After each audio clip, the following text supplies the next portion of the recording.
ndị be anyị si na ezi afa ka ego. Kedu ihe kpatara ndị Igbo ji wee si na ezi afa kakwa ego ruo tata?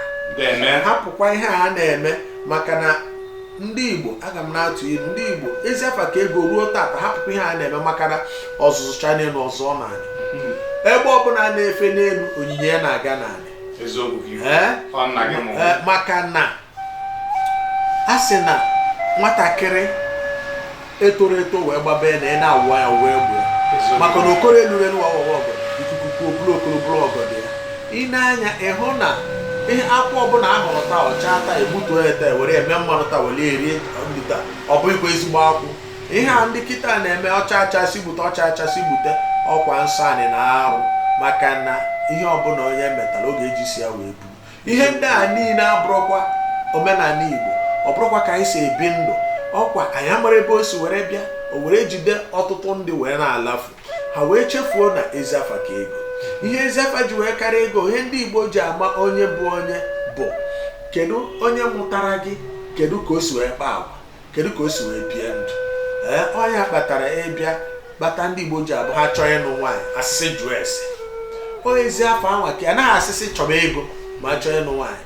Ịchọ ka ịnụ nwaanyị ka gị na-abịa bika nka na-eseghị okwu ọbụla, ị ga-ajụ ese ị ga na-ajụ onye bụ nna ya, onye bụ nne ya, kedu ụdị ndụ nna ya bi, kedu ụdị ndụ nna ya na-ebi, kedu ụdị ndụ nne ya na-ebi. Ọ bụrụ na nna ya na-ebi ezigbo ndụ, nwee ezigbo agwa, nwee ezigbo afa, nne ya na-ebi ezigbo ndụ, nwee ezigbo agwa, nwee ezigbo afa, nwatakịrị ahụ na-aga ahịa, a na-anụrụ ya ozugbo, maka na ekwenyere n'ezie na ọ bụ na ọmụnkwụ mechaa ọnọdụkwa n'ọnọdụ Igbo. N'ihi ya na ezi afa ka ego ndị Igbo na-aza na-egosipụta n'ezie na ihe ọ sọkwara ya bụrụ n'ụwa. Ị na-anya ugbu a, ma ndị a sị na ha nwere ego baa oke akụ na ụba, ozugbo ha nwụrụ a na-echefu ha. Mana ndị a na-echeta bụ ndị kpara agwa nke ọma. Iji maatụ, Michael Ọkpara nke onye ọbụla maara, o nwere ego, ezi afa ka o nwere. Ọ bụ naanị ezi afọ ahụ o nwere ka eji wee kpụọ ya n'obodo niile dị iche iche. Akpụrụ ya n'Enugwu, a kpụọ ya n'Ụmụahịa, kpụgacha anya apụta n'ahịa. O nweghị ego mgbe ọ nwụrụ. Ọ ndị be anyị jee rụtarị obere ụlọ ebe obi na be ya na Imo, na steeti Imo. Michael Ọkpara enweghị shishi, mana wee ruo tata aha ya na-afịọ ebe niile, maka na o biri ndụ maka echi. Ezi afa ka ego ka ihe ọ na-akọwa integrity, dignity, ọkwanye ezi afa ka ego, ekwọta honesty, all the virtues, ihe ndị anwa na-eme ka mmadụ bụrụ mmadụ, ha na-awa ezi afa awa a na-ekwu. Ego anaghị ebu ego ụzọ, akpata ndị Igbo ji wee na-asị na nwatakịrị bụ uche ụzọ ọgbagbuo onwe ya n'ọsọ. Na-ekwe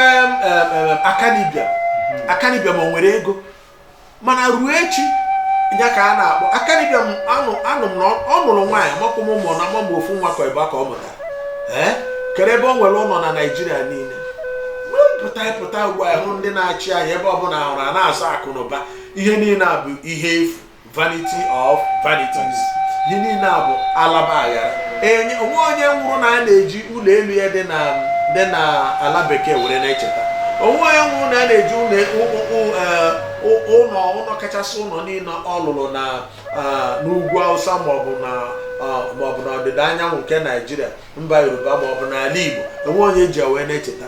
Kama onye nwụọ, ihe ọ na-eme anwụọ, akụ na ụba ihe a niile adakpọ darie da mmiri. Naanị ha eji wee na-echeta gị bụ ezi ndụ ibiri. Ezi afa bụ ezi ndụ ibiri n'ụwa. Kedu ka isi wee bie ndụ gị, ka isi wee bụrụ onye eziokwu, ka isi wee nyere mmadụ ibe gị aka, ka isi wee na-eduzi ndị mmadụ, ka isi were na-eme ka ihe na-aga nke ọma. Kedu ka isi wee ghara ịbụ agada gbachiri ụzọ, kedu ka ihe esi ghara ịbụ onye kwụrụ ọtọ akwatuo eso mụbụ eze ga-akwụ ọtọ.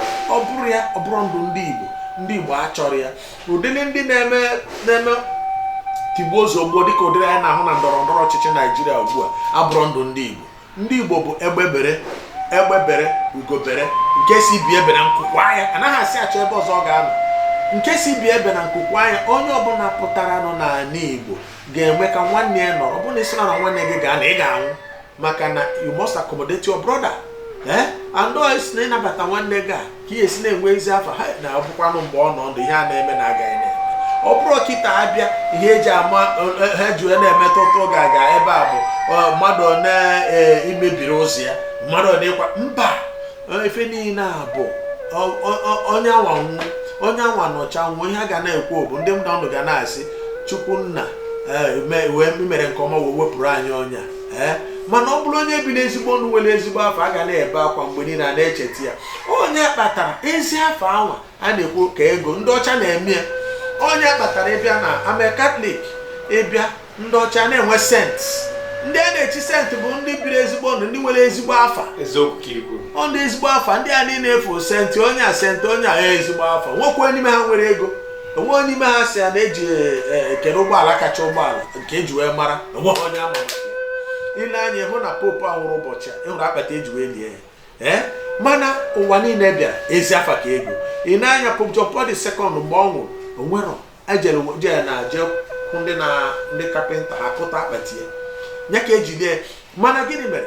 Ezigbo afa, ezi afa ka o ji were na-aga. Ọ bụghị n'anya ịbịa na mpaghara ugwu Hausa enwe nwoke a na-akpọ Aminu Kano. O nweghị ihe ọbụla o nwere, mana wee ruo tata ndị be ha ka na-echeta ya maka ozugbo ndụ obi na ka o si wee na-echepụrụ ụmụ ogbenye. N'ihi ya, ezi afa ka ego na-akọwa na onye ọbụla bụ onye Igbo, maka na ndị Igbo maara ihe nnukwu.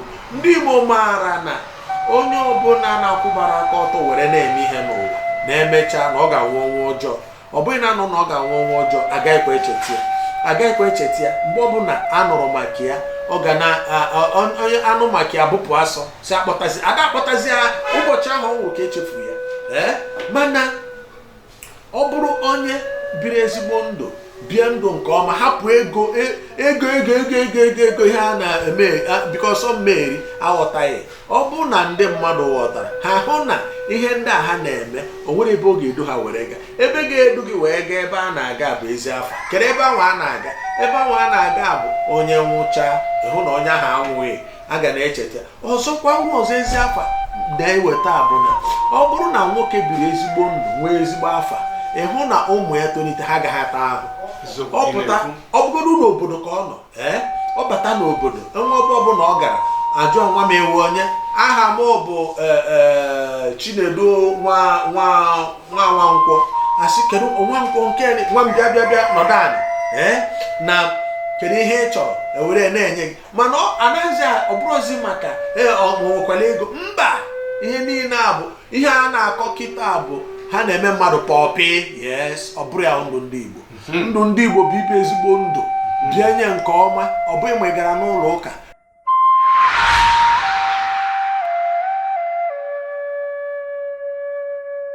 Enwere akwụkwọ ndele akpọrọ m ya Our Culture is Our Identity. Edere m ebe a na tupu ndị ọcha bịa, ndị be anyị na-erube n'iwu iri ahụ isi. Nke iwu nke ndị be anyị dị 15, ha na-erube ha niile isi ka o nwere ha na. Ma nke a ndị ọcha bịara asịsị akwa na iko, ndị be anyị onye kwala iko tupu ndị ọcha bịa bụ nsọ anyị ka ọ bụ. Ndị ọcha bịa dere anyị na nwaanyị nọ na di maọbụ nwoke nụrụ nwaanyị agaghị agakwu nwaanyị ọzọ, ma nwaanyị nụrụ na di agaghị agakwuru nwaanyị. Naanị Igbo nsọ anyị ka ọ bụ. Ha dekwara anyị na 10 Commandments ha na ohi adịghị mma. Naanị Igbo onye zuru ohi bụ nsọ anyị. Ọ na-abụ obodo ụfọdụ ejide ọ bụrụ ji ka o zuru ewere ya nyabi ya n'onu gbaa ya ọtọ na-edugharị iji wee gosi na ihe o mere dị njọ. Ndị be anyị maara ihe ndị a wee na-asọpụrụ ya wee kwụwa aka ha ọtọ. Ndị be anyị ada asị asị mgbe elu bụ anọ ọzọ ka ha wee mee gị nke wee nwee ezi afa. Ezi afa nwa ọtụtụ ndị nwere ọka na-edu ha wee ruo tata. Ọtụtụ ndị ji ya wee bi ndụ ọka na-edu ha wee ruo tata. Ndị niile hapụkwa ekwuru m sị ọzụzụcha n'elu ọzọ ọ na-adị, kama ị ga-agba ka ngwọ gbaa ka nkwụ.